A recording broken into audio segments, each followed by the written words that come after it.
transporte de membrana plasmática. Meu Deus, o que é isso? Ai, professora, me salva. Essas aulas à distância estão me matando.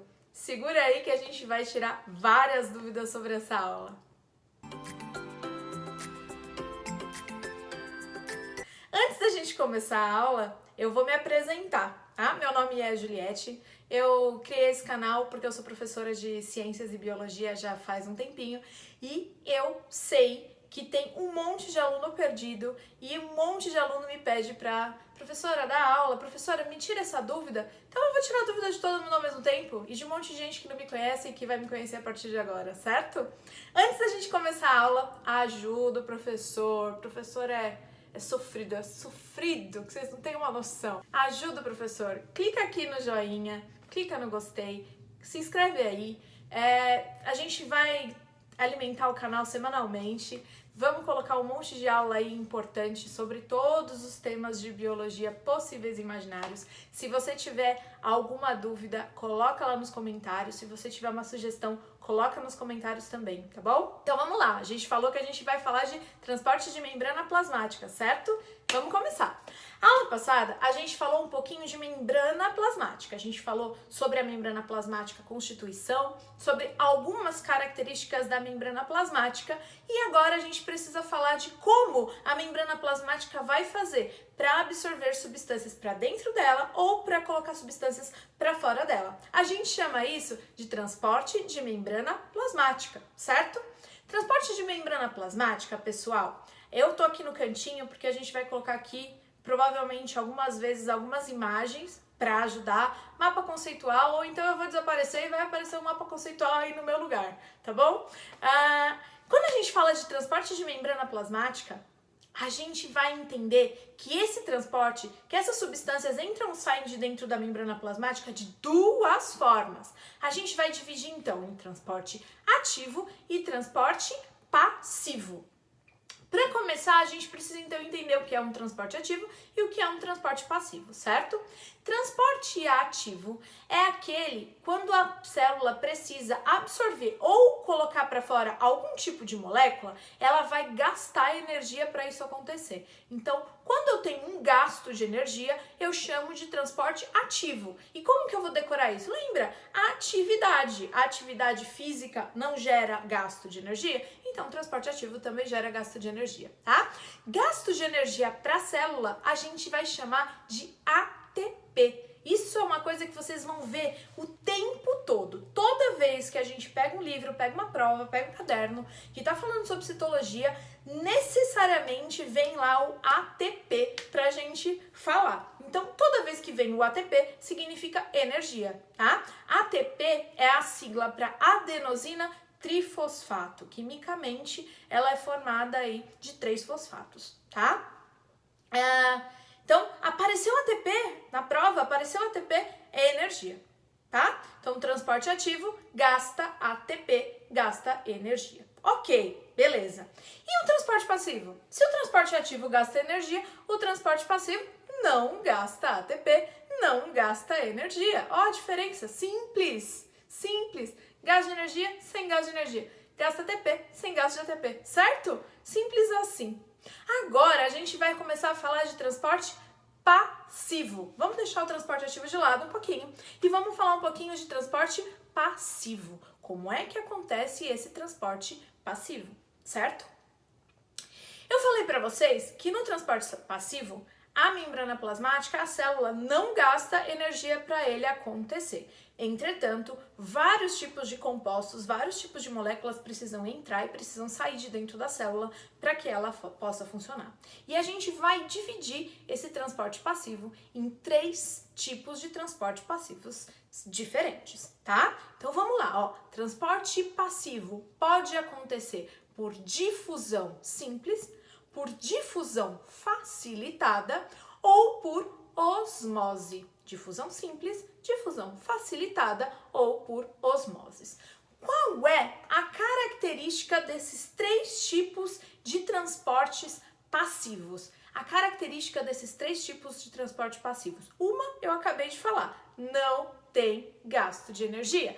E a segunda, que vocês vão ouvir muito também, vai aparecer um monte de livro, um monte de questão de vestibular, é que esses transportes acontecem a favor do gradiente de concentração. Lá vem a biologia com esse monte de nome que mata a gente gosta da matéria, professora, mas aí ela vem com esse monte de nome que mata a gente. Então vamos lá. A favor do gradiente de concentração. O que significa isso? Vou explicar. A favor do gradiente de concentração significa que algum tipo de molécula precisa entrar ou precisa sair de dentro da célula sem gastar energia, porque ela tem mais do lado de dentro ou do lado de fora. Peraí, vamos lá. Vamos fazer aquele exemplo das maçãs, das laranjas que a gente aprendeu quando a gente era bem pequenininho. Ó, eu tenho 10 maçãs, você tem 2 maçãs. Então, qual é o meio mais concentrado em maçãs? É o meu, certo? Eu tenho 10, você tem 2. Então, no transporte agora, esse transporte vai acontecer do meio mais concentrado para o meio menos concentrado em maçãs. A gente está dando esse exemplo, né? Então, eu vou passar as minhas maçãs para você, até que a gente mantenha um equilíbrio, até que você tenha a mesma quantidade de maçãs que eu, por exemplo, tá? Então, quando a célula absorve o que estava em excesso do lado de fora, sem gastar energia, a gente vai chamar, então, de transporte passivo sem gasto de energia, ou seja, a favor do gradiente de concentração. Trocando em miúdos, a favor do gradiente de concentração significa, então, que eu vou passar a substância do meio mais concentrado para o meio menos concentrado nessa substância, certo? Eu já sei que o transporte passivo acontece de 3 formas: difusão simples, difusão facilitada e osmose, e que o transporte passivo acontece a favor do gradiente de concentração, do meio mais concentrado para o meio menos concentrado em determinada substância ou em determinado composto. Ok? Pô, facinho, facinho, acabou. Essa parte a gente já encerrou. Agora a gente vai falar de como acontecem esses 3 tipos de transporte passivo. Vamos lá? Então a gente vai começar falando do transporte passivo, né? De difusão. A gente tem 2 tipos de difusão: difusão simples e difusão facilitada. Eu vou insistir sempre em falar para vocês que quando a gente entende a nomenclatura, né, da palavra, a gente já ganha 80% da biologia, tá? E o que significa então difusão? Difusão se tratam de solutos. Soluto é diferente de solvente. Pô, agora eu tô mais embananado ainda, Pro. Como é que eu vou fazer você faz para me ajudar? Pera aí, vamos lá. A gente vai lembrar da nossa aula de química lá do... Olha, tem gente que no 6º ano já tá aprendendo isso, tem gente que aprende isso lá no 9º ano, tem gente que nunca aprendeu, mas vai aprender agora. Vamos lá.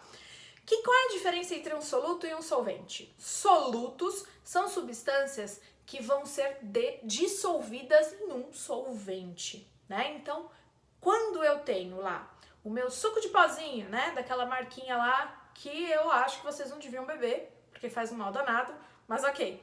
Tenho lá meu suco de pozinho e aí eu preciso colocar esse suco de pozinho num copo de água, né? A água vai dissolver o meu pozinho, certo? Então, a água é chamada de solvente, porque ela dissolve, e o meu pozinho, meu suco de pozinho, é chamado de soluto, porque ele é dissolvido. Solvente é aquilo que dissolve e soluto é aquilo que precisa ser dissolvido. Pô, acabou, né? Outro exemplo simples, ó. Eu vou fazer um achocolatado. Pego o achocolatado e coloco no leite. Nesse caso, o achocolatado é o soluto, mas o solvente é o leite, é onde eu estou dissolvendo. A água ela é chamada de solvente universal, porque a água dissolve quase, não é tudo, mas quase tudo que a gente tem na natureza, tá? Então, quando a gente fala em difusão, simples ou facilitada, a gente está falando de um soluto. A gente está falando de uma molécula soluta, que não dissolve. E quando a gente fala em osmose, a gente está falando de um solvente. A gente está falando de água. Matei aí. Caiu lá no vestibular. Transporte de um solvente, eu já sei que é osmose. transporte de um soluto, eu já sei que é ou difusão simples ou difusão facilitada. Aí agora eu preciso diferenciar simples de facilitada. Então vamos lá, calma aí. Difusão simples. Lembra lá do nosso mosaico fluido, da nossa bicamada lipídica, como é que ela era? Então eu tenho uma bicamada lipídica formada por lipídios e entre esses lipídios eu tenho grandes moléculas de proteína. Lembraram? Então fica com essa imagem aí que a gente vai entender agora. Quando eu tenho uma substância que precisa passar de dentro para fora da membrana plasmática, essa substância é um soluto e essa substância consegue passar livremente entre a bicamada lipídica, eu vou chamar essa difusão de difusão simples. Quem faz esse tipo de difusão simples? O oxigênio. O oxigênio é uma molécula que consegue passar para dentro e para fora da membrana plasmática nessa bicamada lipídica sem gastar energia. Difusão simples. A maioria das vezes, né, o nosso corpo tenta manter o que a gente vai chamar de equilíbrio, né? Na maioria das vezes, todos os compostos tentam entrar e sair das células para que a gente mantenha um equilíbrio. A gente vai chamar a concentração de substâncias, de moléculas, onde ela está inserida, de meio hipertônico, meio hipotônico ou meio isotônico. Então vamos explicar aí o que significam esses três tipos de nomenclatura, tá? Hipertônico significa que eu tenho um meio mais concentrado em soluto. Hipotônico significa que eu tenho um meio menos concentrado em soluto. E isotônico significa que eu tenho um meio igual à minha célula. Então, eu tenho um equilíbrio. Então, isotônico significa que é igual, ou seja, que está em equilíbrio. Então, vamos lá. Olha só o desenho. Eu tenho aí 4 moléculas dentro de um recipiente, né? 4 moléculas de soluto, né? Então, eu tenho um meio onde eu tenho bastante soluto. E eu tenho aqui do lado um meio onde eu tenho só 2 moléculas de soluto. Esse meio está menos concentrado que esse, certo? Então, eu vou chamar o meio mais concentrado em soluto de meio hipertônico e o meio menos concentrado em soluto de meio hipotônico. O que vai acontecer normalmente no corpo dos seres vivos? Eles vão tentar manter um equilíbrio. Então, o que vai acontecer aqui é que esse soluto vai passar para o outro lado para manter o meio em concentrações iguais. E aí a gente vai chamar esse equilíbrio de isotônico. Deu para entender? Então, hipertônico mais concentrado, hipotônico menos concentrado. Hiper, muito concentrado. Tá? Isso acontece bastante nos alvéolos pulmonares. Então, os alvéolos pulmonares, eles são o finalzinho ali do nosso pulmão e são eles os responsáveis por fazer uma troca gasosa. Ele que vai trocar o oxigênio, vai colocar o oxigênio lá na corrente sanguínea e, em contrapartida, vai receber o gás carbônico que foi utilizado durante a respiração celular, que foi utilizado no metabolismo de um indivíduo, tá? Os alvéolos pulmonares fazem essa troca de oxigênio, lembra que a gente falou que oxigênio faz difusão simples? Ou seja, oxigênio passa, né, pela bicamada lipídica sem gasto de energia, né? Então, os alvéolos pulmonares vão passar oxigênio para o vaso sanguíneo por conta dessa concentração de hipertônico e hipotônico. Se a gente observar aqui, o que tem mais concentração de oxigênio? O alvéolo pulmonar ou o vaso sanguíneo? Provavelmente, obviamente, se a pessoa estiver viva, né? O que ela tem maior concentração de oxigênio é o alvéolo pulmonar, certo? E aí, o alvéolo pulmonar vai passar maior concentração dele para o lugar de menor concentração, que é o vaso sanguíneo. E aí, esse oxigênio é passado pelo corpo humano para que a gente consiga ter um metabolismo celular. Tá? Então, passou do meio mais concentrado para o meio menos concentrado. Se a gente fizer uma pergunta aqui para vocês, eu vou perguntar para vocês aqui, ó. Qual é o meio hipertônico? O meio hipertônico, né, mais concentrado, são os alvéolos pulmonares. E o meio hipotônico, os vasos sanguíneos, porque tem menor concentração. E aí, por isso, passa do meio mais concentrado para o meio menos concentrado, sem gastar energia. Isso é transporte passivo, certo? E a difusão facilitada? A difusão facilitada é quando eu tenho essa molécula que precisa entrar ou precisa sair, mas ela vai entrar ou sair por essa proteína que fica aí no meio dessa bicamada lipídica. Utilizou a proteína para entrar ou para sair da célula, eu vou chamar de difusão facilitada. Quem está facilitando a minha entrada? Uma proteína. E eu vou chamar essa proteína de permease ou de proteína carreadora. Então não pode esquecer, essa proteína tem nome, ela é a permease ou ela é a proteína carreadora, certo? Então olha lá o esqueminha. Então, ó, difusão facilitada acontece também com soluto, sem gasto de energia, a favor do gradiente de concentração, certo? Aqui a gente tem então uma bicamada lipídica e entre a nossa bicamada lipídica a gente tem as proteínas que vão auxiliar aí facilitar, por isso o nome difusão, soluto, facilitada, facilitar que entrem e saiam moléculas de dentro para fora de uma célula. Então a gente vai chamar essas proteínas, como eu já disse, de permease ou de proteína carreadora. E qual seria a função dessa proteína?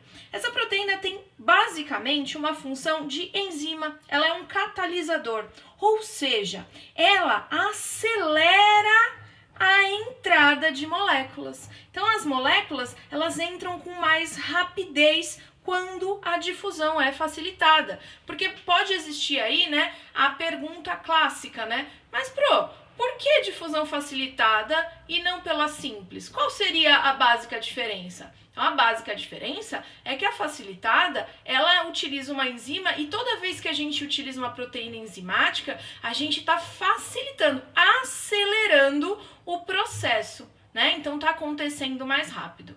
Exemplo clássico de difusão facilitada é a entrada de glicose para as células. Glicose, né, que é açúcar, ela é super importante porque ela é a formadora de energia e a gente precisa de muita energia. Então a glicose precisa entrar de uma maneira rápida para a gente adquirir energia. Por isso ela utiliza a proteína carreadora que ela se abre, entra lá a glicose para dentro da célula de uma maneira mais rápida. Mas cuidado, ela é uma enzima facilitadora que faz com que a gente consiga absorver mais rápido, porém, ela tem uma quantidade que ela consegue absorver por vez. Ela não vai conseguir absorver um caminhão de glicose de uma vez só, tá? Então, se você é uma pessoa que come alimentos ricos em glicose, ricos em açúcar, é uma bomba de glicose, não adianta que essa carreadora ela não vai conseguir ingerir milhares de moléculas de glicose de uma vez só. Ela vai ingerir, ela vai absorver essas moléculas de glicose numa quantidade, não tem como passar dessa quantidade. É como se eu tivesse um espaço, né, um espacinho aqui e só coubesse algumas, não dá para passar mais do que aquela quantidade, tá? Então agora a gente tem uma diferença super clássica, né, super maravilhosa, tiramos as vendas dos olhos e sabemos agora o que é difusão simples, o que é difusão facilitada, certo? Agora a gente vai falar um pouquinho de osmose. Quando a gente fala em osmose? Quando a gente tem a passagem de um solvente, a passagem de água. Então lembra lá que a gente falou que todo meio mais concentrado em sais é chamado de hipertônico e todo meio menos concentrado em sais é chamado de hipotônico. Um exemplo clássico de osmose é o que acontece com célula vegetal. Então vamos lá, peguei lá o alface, coloquei ele dentro de uma vasilha e coloquei sal dentro dessa vasilha, que é o que a gente faz para temperar a salada, né?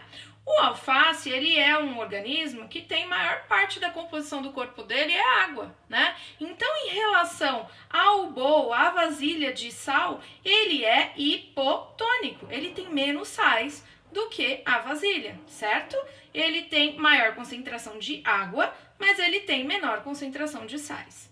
Quando eu coloco esse alface aqui dentro desse bolzinho com essa salada, o que vai acontecer depois de um tempinho? Esse alface aqui, ele vai murchar. Ele vai murchar por quê? Porque ele perdeu água para o ambiente. O sal tende a puxar água para ele, né? Então, o que vai acontecer aqui? A passagem, né, do meio mais concentrado em água para o meio menos concentrado em água. E aí, aconteceu a osmose. O que a gente tem que lembrar aqui é que quando a gente fala de meio hipertônico e hipotônico, a gente está falando de concentração de sais, né? Ele tem bastante água? Tem, mas ele tem poucos sais. Então, ele é hipotônico, ele está inchado, né?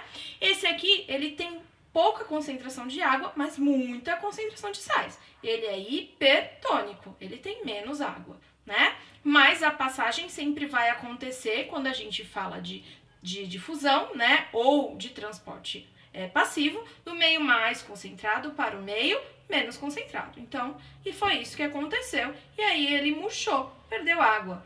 Quando ele murcha e perde água, a gente costuma ouvir ou ler em questões de vestibular que essa célula ela teve uma plasmólise, ela foi plasmolizada ou ela está crenada, ela está murcha. Às vezes você sabe tudo isso aqui, você não sabe essa palavra e aí você se ferra, né? Ah, e agora eu não sei mais como responder essa questão. Sabe sim. Então, crenada e plasmolizada é a mesma coisa que uma célula que perdeu água e que ficou murcha, né? Quando a gente observa a célula, toda a parte interna da célula vegetal tá murchinha, tá?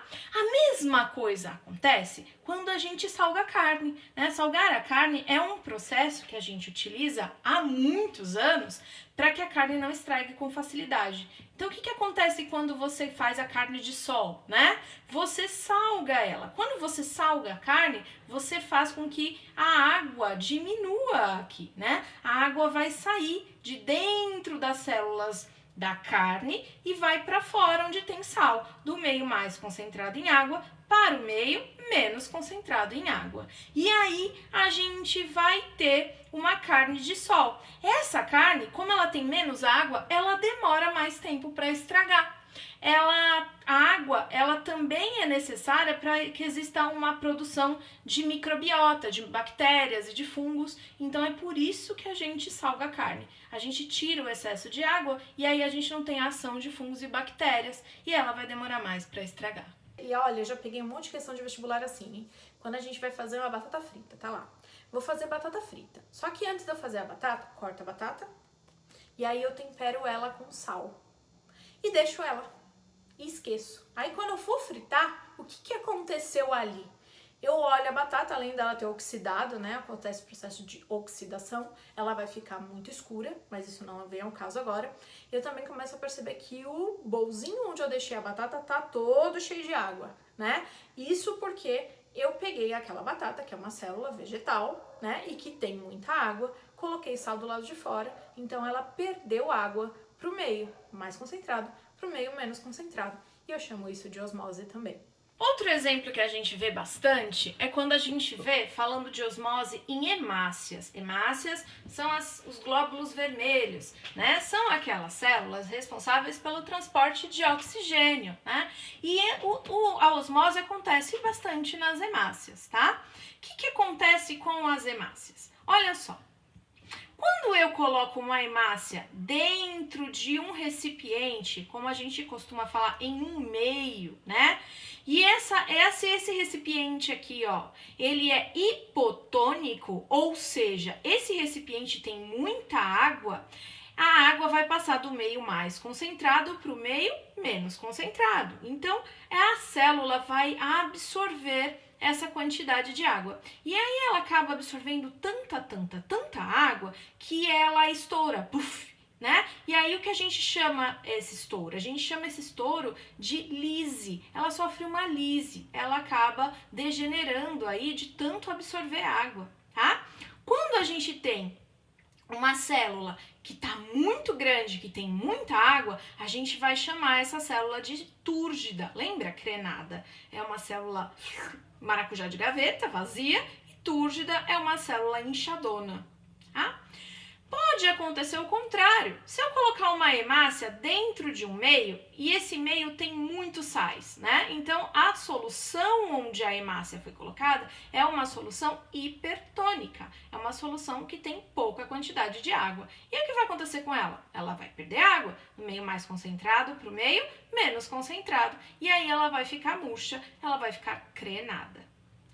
O que acontece, o que a gente deveria existir entre o funcionamento das hemácias? É que ela se torne uma solução isotônica, né? Então, se eu coloco ela dentro de um meio onde a concentração de sais é igual, né? É iso significa igual, então eu tenho aí água entrando, água saindo livremente numa solução isotônica, a célula está funcionando normalmente. A gente também pode começar a falar de uma coisa chamada osmorregulação. Então, regulação osmótica, de passagem de água, que acontece em peixes, né? A gente tem tipos de peixes diferentes. A gente tem peixes que vivem em água doce e peixes que vivem em água salgada, certo? O que acontece se eu inserir um peixe de água doce na água salgada ou se eu colocar um peixe de água salgada na água doce? Então vamos observar aí, ó. Eu tenho um ambiente marinho, então eu tenho uma água salgada que tem uma concentração grande de sais aqui, então esse meio é um meio hipertônico e eu coloquei dentro desse mar aí, né, desse local, eu coloquei um peixe de água doce. Então o peixe de água doce, ele tem uma concentração de sais menor, né, e uma concentração de água maior. Então ele é hipotônico em relação ao meio. E aí o que vai acontecer? Vai acontecer aquilo que a gente falou, né? Então a água ela vai passar do meio mais concentrado para o meio menos concentrado. Esse peixe ele vai perder água para o meio e ele vai acabar morrendo, né? Então ele perde água para o meio e é hippie peixinho, já foi, né? A mesma coisa acontece se eu pegar um peixe de água salgada e colocar esse peixe de água salgada num rio de água doce. Se eu coloquei ele num rio de água doce, gente, tinha um errinho aqui, eu arrumei, desculpe. Se eu coloquei esse peixe num riozinho de água doce, então observa aqui, ó. Eu tenho uma solução aqui hipotônica, eu tenho bastante água. E esse peixe, ele é hipertônico, ele tem uma concentração de sais, porque ele é um peixe de água salgada, maior do que o meio.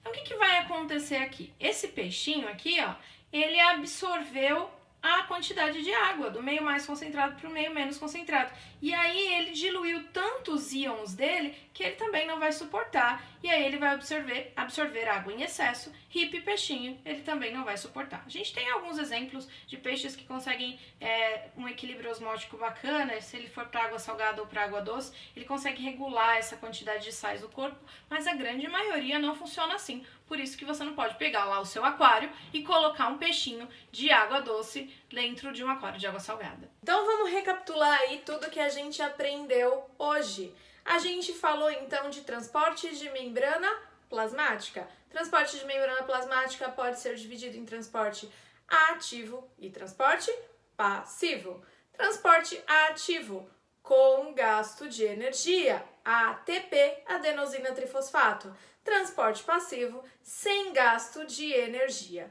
O transporte passivo pode acontecer de 3 maneiras diferentes: difusão simples, difusão facilitada e osmose. Todos eles ocorrem a favor do gradiente de concentração, ou seja, do meio mais concentrado em um determinado soluto, uma determinada substância, para o meio menos concentrado em determinada substância, certo? A difusão simples vai acontecer quando moléculas entram e saem livremente na bicamada lipídica.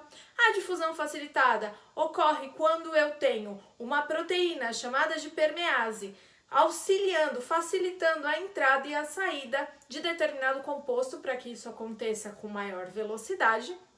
E quando eu preciso passar água do meio mais concentrado para o meio menos concentrado, eu vou chamar de osmose, né? Meio hipotônico é o meio que eu tenho a maior concentração de água e hipertônico eu tenho a menor concentração de água. Se eu estou falando de soluto, hipertônico, a maior concentração de sais, hipotônico, a menor concentração de sais. E quando eu atinjo um equilíbrio, que acontece na maioria das vezes na natureza, eu vou chamar isso de isotônico, certo? Próxima aula a gente vai falar de transporte ativo, como acontece o transporte ativo, para não ficar muito grande, porque esse vídeo já tá maior do que a gente imaginava que ele fosse ficar, não é mesmo?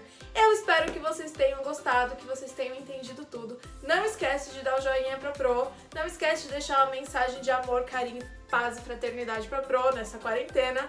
Não esquece de ser inscrito no canal, que isso vai me ajudar muito, ajuda o professor. E até o próximo vídeo. Tchau, tchau!